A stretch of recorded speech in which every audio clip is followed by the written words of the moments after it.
kailangan makita mo yung deficiency niya. Yeah. At kailangan maipaintindi mo sa kanya yung deficiency niya. Kasi pag nakita niya ang kakulangan niya, i-accept niya yung added value. Partner, deficient ka ng pera. Diba? So, diba? Now, ngayon, eto na. So, gawa natin ng senaryo. Yun. Nabuksan yung ulirat. Kamalayan. Nagbago yung setting. Tama. At willing siya ngayon to start the journey towards achieving his dreams. Offer your support. Bigyan mo yung support. Part na yan.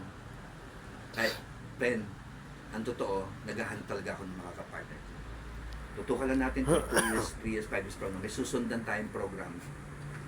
Pero ang dami ng mga testimony. Living testimony. Kung may nauna, may kasunod. Ang maganda nun, may support program si Santi, may support program pa yung team natin. Tayo na lang. Willing ba tayo na palakihin na yung score kasi anong quarter na tayo? Tapos na ko.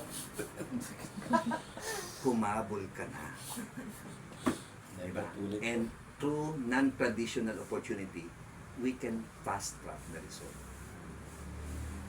Tapos, ayun, pang-abot kayo. O, di naintindihan mo kung ano yung technology yung ginamit mo. Nagising yung dreams. Tama yung process na ginawa mo. Na-internalize niya. Then, call to action na. Okay. So, di ba? Pwede mo na i-close yung ano. Okay, para makapag-start tayo, you have to have your own account. Kaya muna. Kailangan ma-secure mo muna yung account mo. Dahil pag nagkaroon ng account, wala ka muna kakausapin, wala ka muna poprospectin, upo muna tayo kasi kailangan kitang orient paano magsimula ng tama. So, hindi plug yung ano niya, hindi yung na-overwhelm siya sa dami ng gagawin. Hindi pa siya member, nag-isip, tama si ano, invitahin ko. Hindi napapansin, yan ang flaws eh. Hindi pa member, namumrospect na. Hindi pa naturuan yan, hindi pa na-orient. Tapos mag-activity na. Sige nga, isala mo sa gera, walang training. So, kailangan step by step, i-secure muna yung membership niya. So, hanggat nadudoon ka sa prosesong yon, lagi mong diligan yung pangarap, lagi mong paapuyin yung pangarap, lagi mong intensify yung pangarap. Pag nakikita kayo, binubuhay mo ulit yung pangarap, recharging yan. At once na nag-join yan, celebrate. As a team, kung lineage mo yan, paramdam nyo, you're happy. Ngayon, you are now a member of Sunday. That's it now. So, mararamdaman niya, nakikita niya, ginaguide na siya ng tama. Make sense? Ngayon, para sa iyo naman, nagawa mo yon dreams, tapos tama yung process, tuloy-tuloy yan, ano yung bless?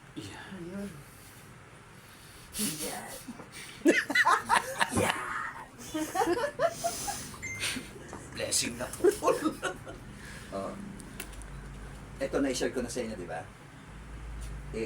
Recap ko lang ulit. So,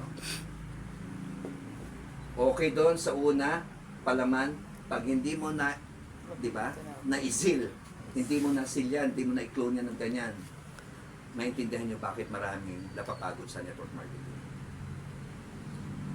Wala kayong mababasang libro niyan kasi na-formulate yan based on 25 years of experience. Kaya nga pagka may mga ganito akong training, hindi ko pinapabideo kasi nga authentic, organic. Now, tanggalin mo yung B. Anong basa? Less. So, huwag mo tatanggalin yung B. Wala kang tatanggalin na kasi kahit isang letter, otherwise hindi na yan bless. Now, paano malalaman kung lalaki ang network? Sabihin nyo, paano? Ano? Letter B. Dapat ang mindset mo, develop builders. Kaya kapag nakapamember ka, huwag kang matuwa. Kasi nagsisimula pa lang ang mahabang trabaho. Hindi ka titigil hanggat hindi siya authentic builder. Kasi pag authentic builder na yan, panalo ka. Para ka nagtanim, nakita mo na ngayon yung mga usbong na mga bunga. Diba? More on coaching ka na pag builder na. Pero yung paano siya maging builder, yun yung mahabang process. Yan ito ha. May simbahan, May pare. may pare, walang misa. May simbahan, may misa, pero walang pare. So, lalaki ba ang church kung walang pare? So, ang buhay yung builder. Kaya ako papunta rito kanina, sabi ko, saan papunta itong effort ko na naman na to? Kaya ang mindset ko, hindi lang basta mamotivate kayo. Ang pinagagalingan ko, maintindihan nyo na you really have to be a builder. Builder of your own dreams. Na ang platform natin, itong opportunity. We are not developing leaders. Kasi, hindi lahat ng leader ay builder. Pero lahat ng builder, leader yan. Hi. Hello. Diba? Kaya, lumalabas yung leadership potential, good. Pero kailangan mabuo yun. Mabuo siya, yung totality niya. Kailangan mabuo para maging builder.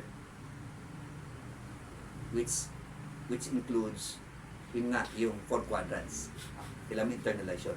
Maganda rin yung 5 tanong. Answerable ba yes or no? Pwede nyo gamitin yun. Tingnan nyo kung ano yung mga tamang approach doon, tamang timing doon, di ba? Now, builder. Lalaki lang ang network mo sa isang lugar kung mayroong builder. Hi. Hello. Kaya ang tanong, naka-mindset ka ba to build your business? Naka-mindset ka ba to build your network? Naka-mindset ka ba to build your dreams? Dapat. Kasi walang lalaking network, walang lalaking grupo sa isang lugar na walang tumatayong Builder. Builder. L. Logistics. Product supply, support, depot, training center, lahat yan, elements yan ng logistics. Kasi kung may pare pero walang simbahan, susundan? Yeah. Diba? May simbahan, walang pare. So remember, hindi namimili. Hindi nag-identify kung ano yung mas importante. Ang importante ay Integrated. integrate. I-integrate niyo yung test na yan. So builder, logistics, letter E, events. May builder, may pare, may simbahan, walang misa. Ano ginagawa ng pare? Para saan yung simbahan? Ginagawa ko lang ng illustration para masundan. So, Events. importante ang events. Kasi kapag merong well-designed na events, nagkakaroon ng exposure ang mga members. Ang exposure ay experiential learning, experiential growth. Imagine nyo, nabus ba yung moral mo ngayon sa kwentuhan natin? Sino sa inyo habang nag-uusap tayo, iniisip mo sana nandito isang down na namin isa. Nasa kamay. See? Kaso wala siya rito. Pero dahil nandito ka, nakita mo yung merit nito ngayon, nakita mo yung advantage ito. Kasi, exposure to eh. May ginawa tayong event. Nag-create ng event yung grupo nyo. Meet and greet tayo. I-revive natin yung grupo. So, ito yung isa sa mga klase ng event na dapat ginagawa. Pero marami pang pwedeng gawing event. So, ang isang territory na punong-puno ng constructive and creative events, puputok yung network. Kaya huwag kayong manghuhula. Bakit hindi lumalaki ang network? Example, Dagupan. Tanong, meron ba kayong mga events? Yun lang. Meron nung isang araw, no? Okay, hindi siya event. Kasi, ang definition ng event is an occasion to set another event. Event is an occasion to prepare the next event. So, ang purpose talaga ng event, hindi para mag-event, kundi para ma-prepare yung next event. Kaya magiging successful lang itong event natin ngayon, kung bago tayo magtapos, schedule natin yung next event. Dahil kung di tayo makakapag-schedule ng next event, hindi ito yung totoong event. Moments lang to. Moments. Paano kung masamba? Senior moments. Sa Tagalog, nag-uulyanin.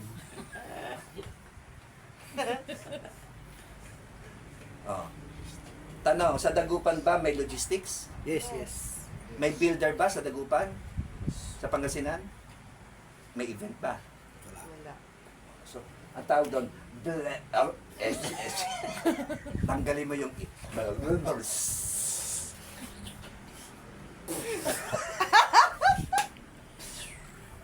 Diba? So, ano yung B? Builder. L? Logistics. E? Events. Events. S? System. Maraming masipag. Grabe ko makapag-grinding hataw. Eh, walang tulugan! Talagang kaalam, kinagigil. Pagkaroon ng 2 taon, 3 taon. Ito. Pagod. Ubus ng budget ko. Kasi walang sistema. Tumagal na sa network, pero walang pinagkatandaan. Tumagal. Lalagyan ng sistema. Yung secular education nga, may system eh. Diba? Huwag mo tuturuan yung bata ng algebra. Hindi pa nga marunong ng arithmetic eh. Arithmetic na. Pag alam na niya yan, yun, transition algebra. Pagkatapos yan, transition. Diba? Calculus. Pero lahat yan, mathematics. Kanya-kanyang level. Kasi part ng system yan. Learning system yan. Ang tanong, paano yung sistema dito? Hi. Hello. Sabi kasi may space pa eh. Papalamin ni Metro Shark. Ang cute talaga ng ano, whiteboard. Alam mo yung ano. SSS. Okay. Apat na S. Social Security System. Social Security Super System. Ah, yes, sales po. Di ba yung diniscuss sa atin na nakaraan? Sustain. Sales sponsor sustain. Solidify. Ano number 3S? Sustain. Anong sistema? Sustain. Gusto mong malaman kung may sistema ka? Okay, ang pagbibuild ng network mauwi sa 4 na S. So, kailangan paganahin mo yung proseso. Aralin mo, unawain mo, internalize mo para talagang integrated yung negosyo mo. Ang pagbibuild ng network is all about selling, Sponsoring. sponsoring, sustaining, solidifying. Selling, hindi pwedeng wala kang customer base. Diyan nagsisimula ang lahat. Ang tumatagal dito, yung talagang na-inlove sa produkto. Pero kung na-inlove lang sa kitaan, pero hindi naniniwala sa produkto, naku, matatangay yan ng iba.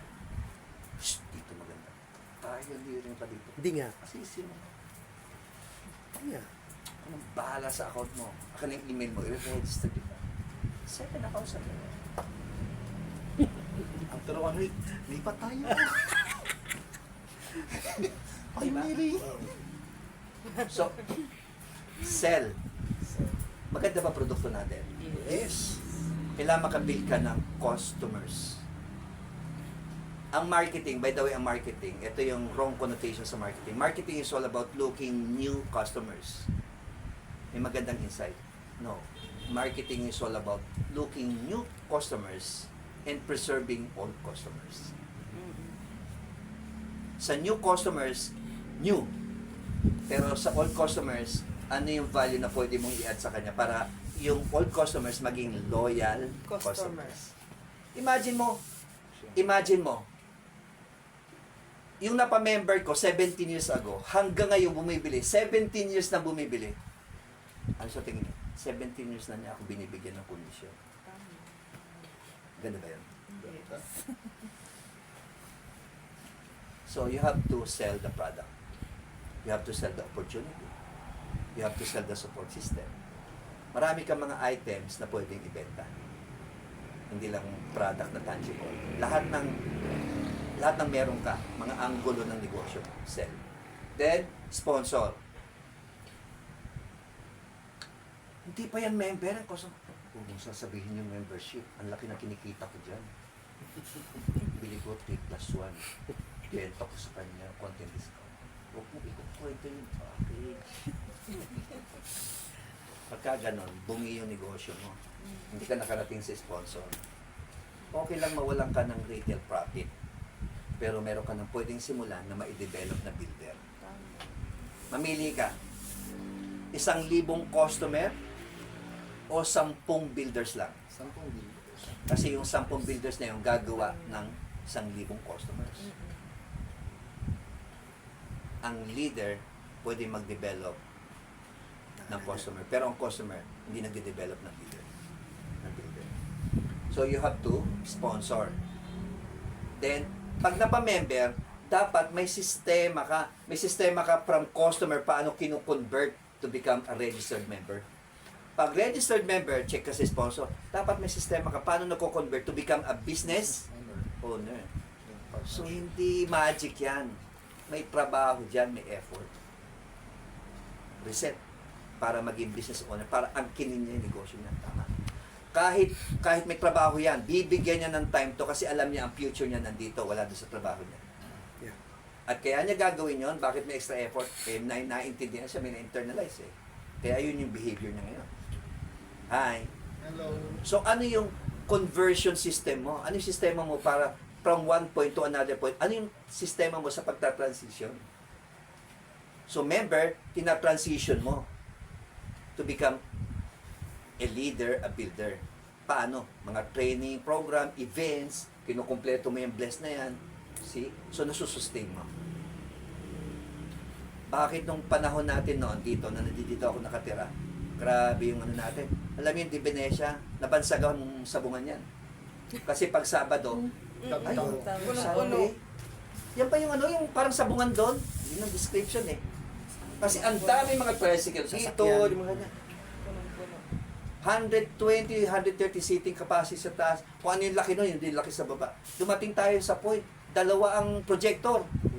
Presentation sa taas, may extension ng projector sa baba. Speaker extended. Tuwing Sabado yun. Bakit? Kasi diretso yung event. Events after events after events. Nasustain eh. Nung lumipat si Upline. Wala na. Mentor. See? Kahit may maiwan na builder sa area, pero kung walang events, Yeah. hindi yan mabibless. Kahit may builder, may logistic, may events, pero wala kang sistema, mauubos ang energy mo. Hindi mako-compensate ang effort mo. So you have to have a system. You can develop system. Last S, strategy. From time to time, you have to strategize. Diba? Kaya ang maganda sa team, pag meron kang circle na ganyan, inner circle, magko-collaborate kayo. Kumusta yung events natin last time? What works, what will work better. Kasi, may strategies mo pa. Diba? May principle eh. A goal without strategy is like a bird without wings. A goal without strategy is like a bird without wings. So, kailangan ini-strategize. Gawa tayo ng classic example. Hindi basta-basta mauubos yung armas ng Russia. Pero bakit hirap na hirap siya sa Ukraine? Nagkatalo saan? Strategy. Strategy. Imagine mo, di ba? Ito yung territory. Yung nga lang, bibiyahin ng milya-milya yung mga tangke. So, kailangan maraming baon. Eh, kaso, di ba? Bang, bang, bang! Yung mga tulay, binomba. O di ko ano yung supply nila, mauubos din. Eh, walang reinforcement. Kaso ito, territory nila. Ito yung NATO. Boom, boom, putukan na ganyan. Ito, may supply, tuloy-tuloy. Ito, nako, atras! Hindi lang tayo mamamatay sa gutom, mamamatay tayo sa bala. Sa nagkatalo. Sa Ark of War po. Sancho. Kaya nga ito, kita-kita tayo. Hindi mo na-obserbahan. Bakit ganito ko siya pinatakbo? Ba't ganito yung takbo ng kwentuhan natin? Because I'm trying to strategize. Saan tayo pwede magsimula ulit? Without blaming the past or the experience, etc. Ang importante, alam na natin ngayon, hindi natin dati alam. Ngayon, alam mo na yung alam mo. And we will put it into action. Kasi kung builder ka mag-isip, sinecure mo yung logistics, at meron kang series of creative events, at systematic ka magtrabaho, at ini-strategize mo yung galaw mo from time to time, you will be blessed. And that concludes the session. Yeah. ceremony po for Adjourn. Awarding